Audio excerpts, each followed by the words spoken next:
आज मैं उत्तराखंड के एक ऐसी रिमोट गांव में हूँ जो इंडिया तिब्बत बॉर्डर के बिल्कुल पास बसा है। देहरादून से लगभग 215 किलोमीटर दूर पहाड़ों के बीच छुपी हुई एक अलग ही दुनिया। करीब 8600 फीट की ऊंचाई पर गंगोत्री रेंज के माउंटेन्स के बीच बसी हर्षिल वैली आज भी अपने वक्त और इतिहास की कहानियां उसी सादगी के साथ कहती है। यहाँ की जिंदगी, यहाँ का माहौल इंडिया के बाकी हिस्सों से काफी अलग है। अपनी रिच हिस्ट्री और वाइब्रेंट कल्चर के साथ इस वैली के छोटे छोटे गांव जैसे बागोरी, मुखवा, कुछ और खूबसूरत विलेजेस हर्षिल को और भी ज्यादा खास बना देते हैं।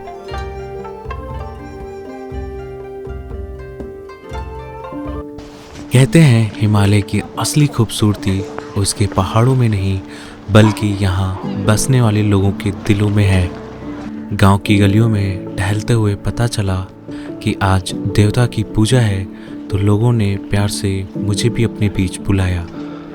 और फिर जो मैंने देखा वह एक ऐसा पल था जो पहली बार मुझे हिमालय से सचमुच जोड़ रहा था।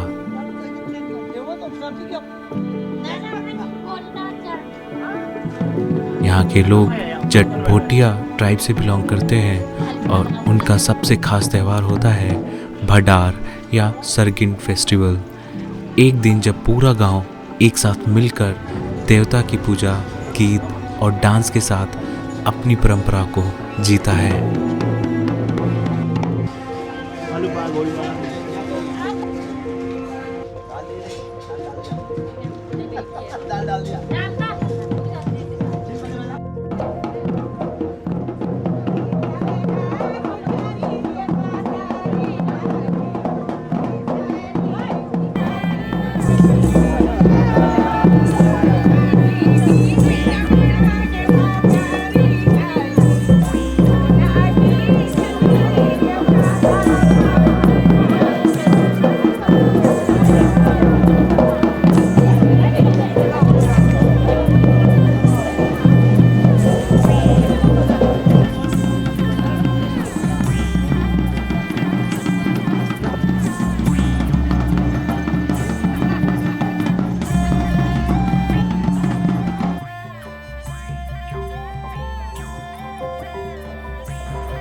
यहाँ फेस्टिवल तो इंटरेस्टिंग है ही, पर इस गांव की हिस्ट्री भी उतनी ही खास है।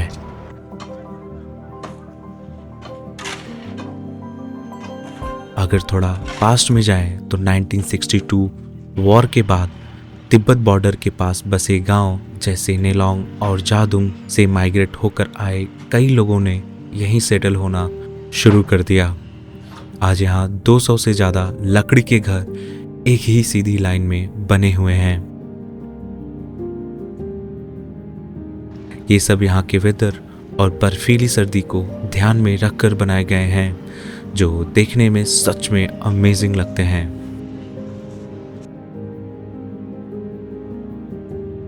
और इसी खूबसूरती को महसूस करने हर साल हजारों लोग इस सुकून से भरी वैली तक चले आते हैं।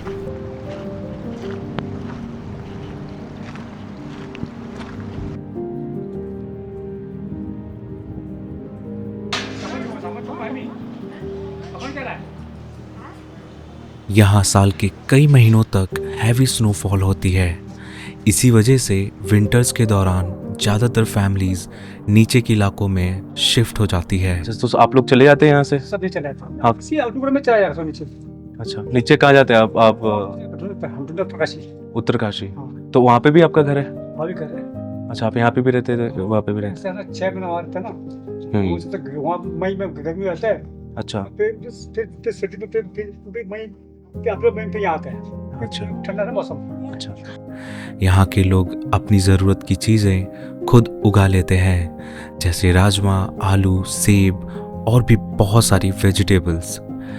सच कहूँ तो यहाँ ज़रूरतें बहुत ही कम हैं। शायद इसीलिए यहाँ की लाइफ इतनी सिंपल और पीसफुल है। ये गार्डन में अगर देखें तो यहाँ पे कद्दू भी है। ये इनका खुद का है। और अगेन यहाँ से पानी आता है, ये नीचे जो नाली टाइप का बनाया हुआ है इन्होंने।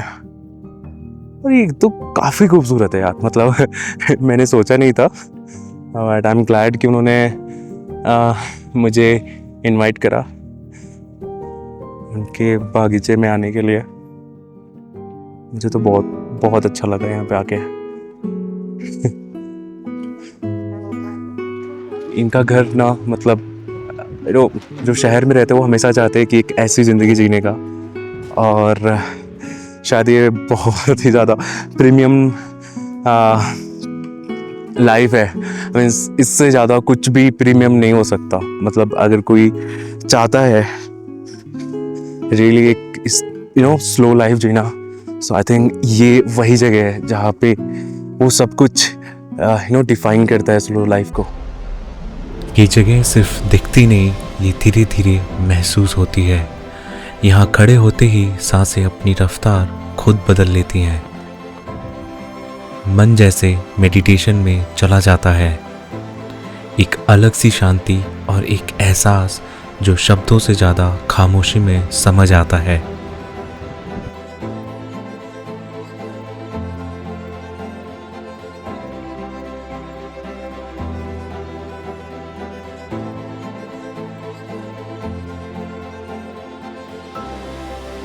मैंने एक चीज़ और नोटिस किया, यहाँ पे ना आपको हर एक चीज़ बिना पूछे मिलेगी। मतलब आपको कभी फील नहीं होगा कि आप अपने घर से मीलों दूर है। यहाँ पे लोगों का प्यार बहुत ही ज़्यादा वो बाहर आता है। अगर आप रिसीवर हैं अच्छे, तो आपको ना वो सब कुछ मिलेगा। आपको सब कुछ महसूस होगा जो आप अपनों से महसूस करते हैं। तो ये जगह तो एक्चुअली में जैसी जगह नहीं, यहाँ के लोग बहुत प्यारे हैं। मतलब मुझे लगता है कि इस जगह को प्यारा यहाँ के लोगों ने बना रखा है, क्योंकि मैं यहाँ पे 3 दिन से हूँ और यहाँ का आई थिंक आधे लोग तो मुझे जानते ही हैं और जानने लगे हैं। इस गांव की एक खास बात यह भी है कि यहाँ हिंदू और बौद्ध दोनों कल्चर साथ साथ देखे जाते हैं। गांव के एक हिस्से में मंदिर है तो दूसरी तरफ मोनेस्ट्री। यहाँ हिंदू और बुद्धिस्ट कल्चर का एक ब्यूटीफुल ब्लेंड देखने को मिलता है। आराम से, धीरे धीरे।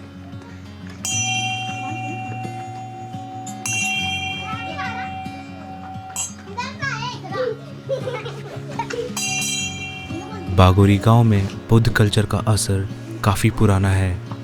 तिब्बत से आए परिवारों की वजह से यहाँ के कपड़ों, बोली और लाइफस्टाइल पर बुद्ध कल्चर का गहरा असर आज भी साफ दिखाई देता है।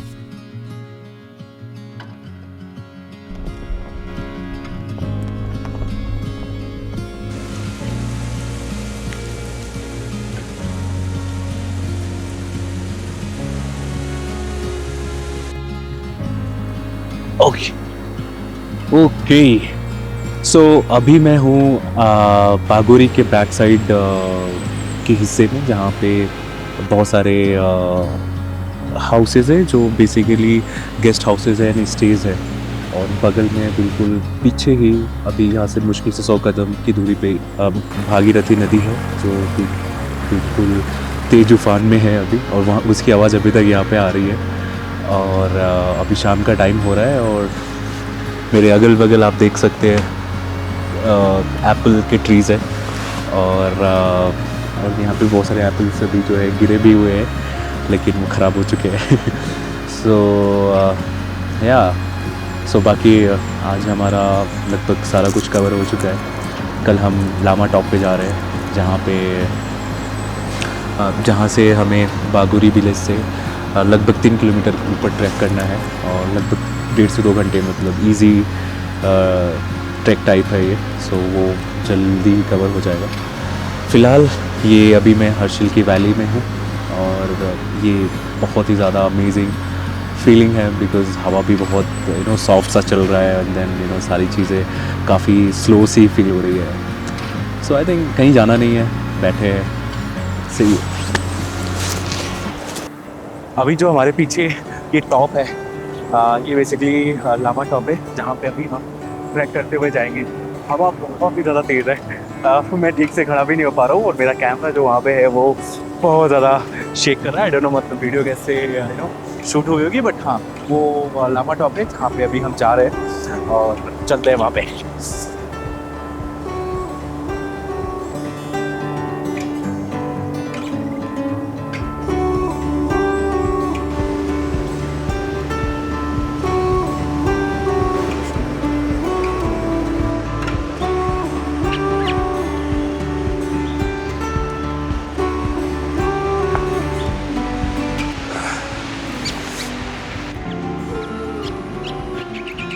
Rainy days don't seem so wet. Stormy nights don't stay. From the moment that we met, you were worth the wait. Oh, this could be the best thing that I'll ever know.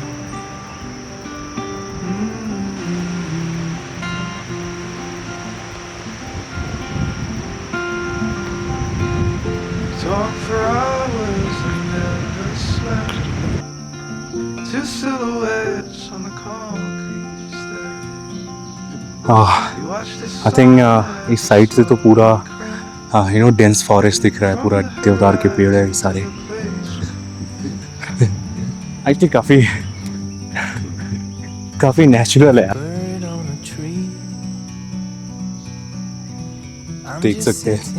ये actually में बहुत ही ज़्यादा beautiful है। Actually जब ऐसे view हो और इतनी शांति हो तो आपको कभी थकान नहीं होती। काफ़ी खूबसूरत दिख रहा है। पूरा सीधी चढ़ाई है, मीन पूरा स्ट्रेट है, हाई इंक्लेशन है। Okay It's so beautiful, you and me. We meant to be in the great outdoors, forever free.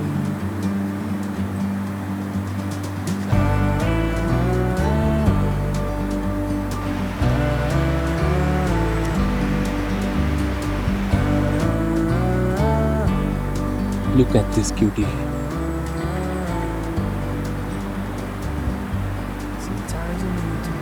Half kilometre और बचा होगा। हाँ चलते हैं, अभी जल्दी से इसको कवर करते हैं।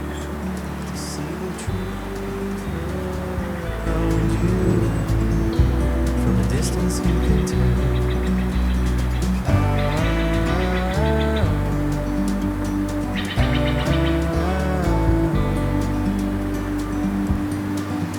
You and me were meant to be in the great outdoors, forever free. You and me meant to be in the great outdoors,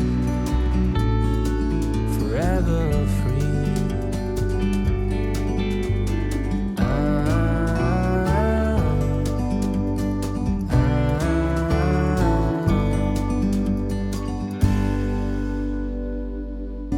In the great outdoors, forever free. You and me meant to be in the great outdoors, forever free.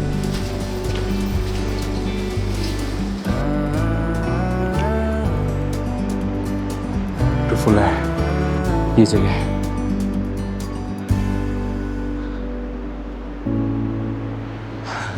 Look at this tree.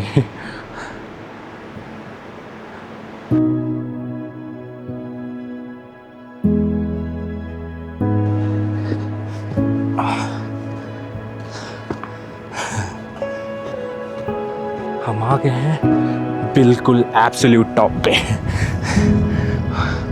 Oh my God,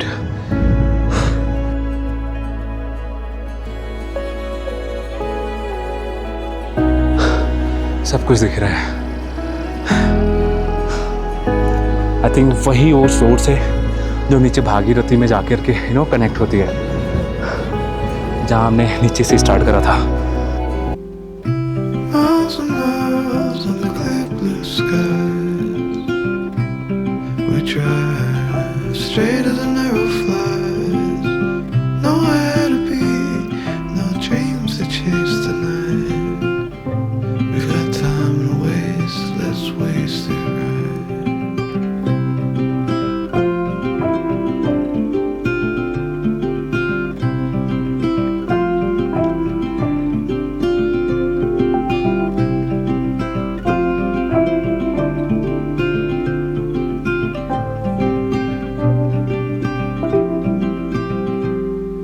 मैं actually पूरे top पे हूँ यहाँ पे। बहुत तेज हवा है, look, यहाँ से पूरी वैली दिख रही है। I think I should leave now because weather बहुत ही तेज चेंज हो रहा है। कभी आपने सोचा है इतना सब कुछ हर्षिल में कैसे आया? बागोरी जैसे गांव में लोग आकर सेटल कैसे हुए? इसका जवाब भी मुझे बागोरी में ही मिला। वो कहाँ तक जाता है?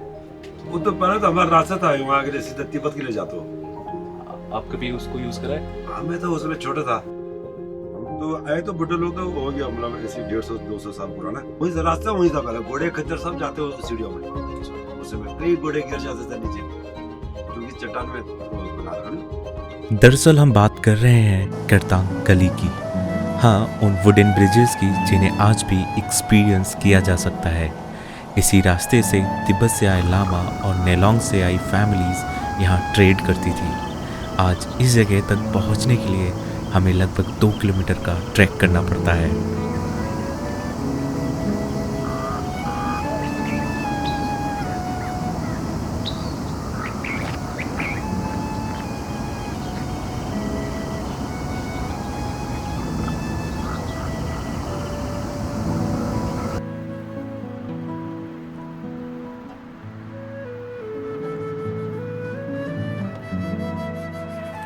पहाड़ों को काटकर बने ये रास्ते 100 साल से भी ज़्यादा पुराने हैं।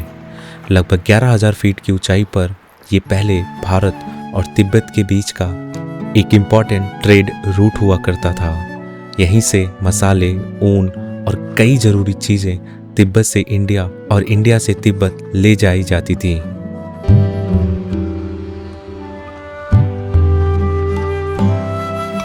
आज इन्हीं रास्तों पर चलते हुए बस इतना महसूस होता है कि ये सिर्फ एक ट्रैक नहीं बल्कि पुराने सफ़रों का एक हिस्सा है।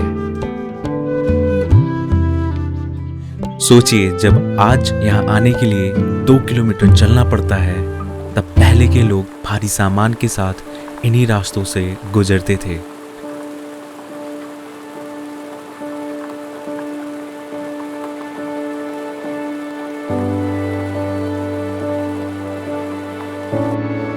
नीचे गहरी खाई, ऊपर सिर्फ पहाड़ और हवा। हर कदम एक रिस्क होता था।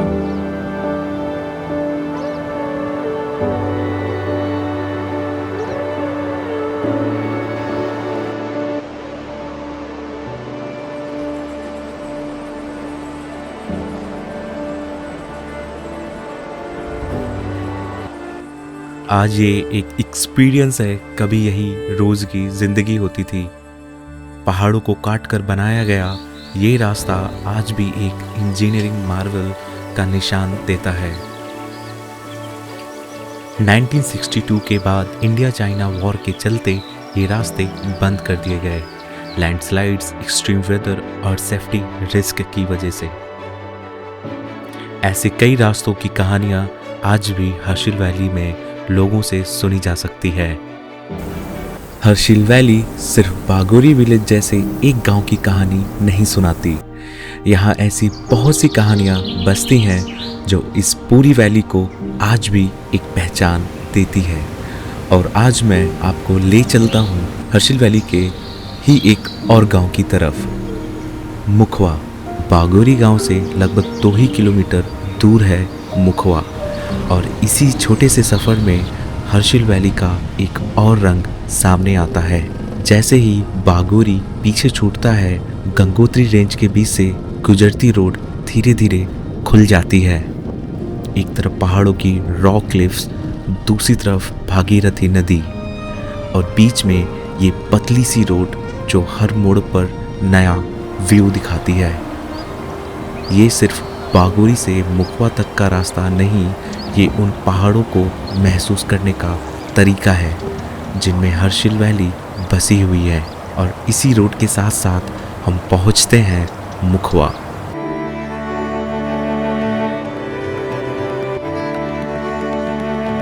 गंगोत्री रेंज के इन पहाड़ों में ऐसे कई गांव हैं जिनके साथ जुड़ी है इंटरेस्टिंग और कम जानी स्टोरीज।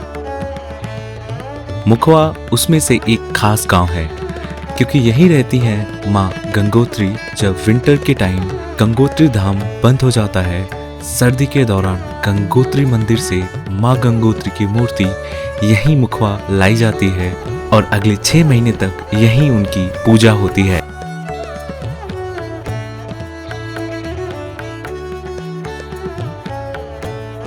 मंदिर से आगे बढ़ते ही गांव शुरू हो जाता है। इस गांव के घर भी लकड़ी के बने हुए हैं। यहाँ पे भी वैसे ही सेम लकड़ी के घर।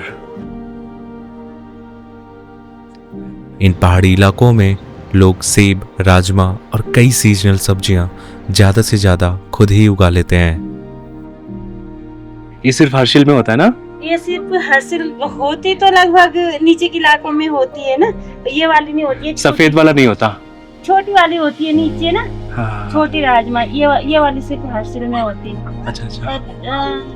इतनी स्वाद नहीं होती नीचे की राजमा। इसका नाम सिद्धार्थ। हे सिद्धार्थ, हेलो, नमस्ते बोलो।